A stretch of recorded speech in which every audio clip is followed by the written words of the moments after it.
Wala namang humpay ang pamahalaan sa paggawa ng mga hakbang para umalalay sa ating mga kababayang apektado ng taas presyo ng produktong petrolyo. Dahil pa rin yan sa nagpapatuloy na sigalot sa Middle East. Si Bian Manalo para sa 13 sa tanghali. March 25 nang lagdaan ni Pangulong Ferdinand R. Marcos Jr. ang Republic Act No. 12316.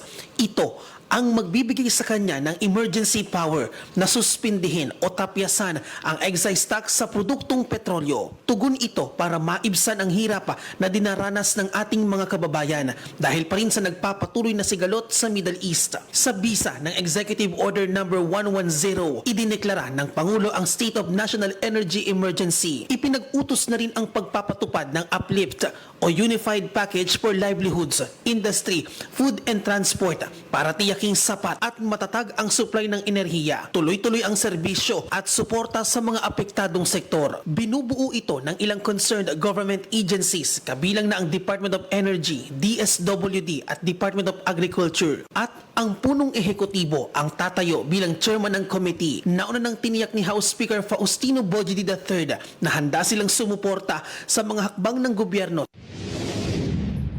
Ito po ay patunay na ang kapulungan ay masigla at masipag na nagtatrabaho.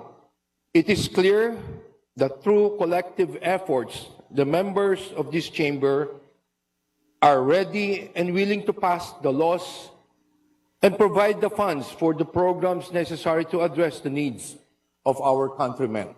Matatanda ang noong March 12 nang formal na sertipikahan bilang urgent bill ni Pangulong Marcos Jr. ang House Bill 8418. Bukod sa emergency power, humiling din siya ng pagbabago sa Biofuels Act of 2006 para payagan na ang paggamit ng mas murang bioethanol bilang tugon sa posibleng epekto ng taas presyo ng langis. At bilang pagsuporta sa hiling na yan ng Pangulo, kapwa naghain ng panukalang batas sina House Speaker Boji D. at House Majority Leader Sandro Marcos.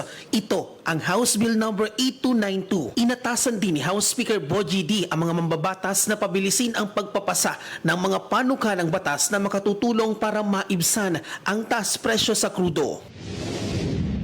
Kasama po ang aking kapwa mambabatas at ng iba't ibang mga komite, kami po ay walang humpay na magsusulong ng mga priority bills at mga hakbang na makakatulong upang mapagaan ang epekto ng mga pangdaigdigang krisis sa ating mga kababayan.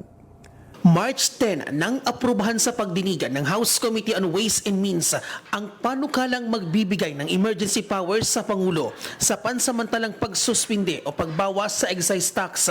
At sa kasunod na araw, pumasa sa ikalawang pagbasa ng plenaryo ng Kamara ang House Bill No. 8418.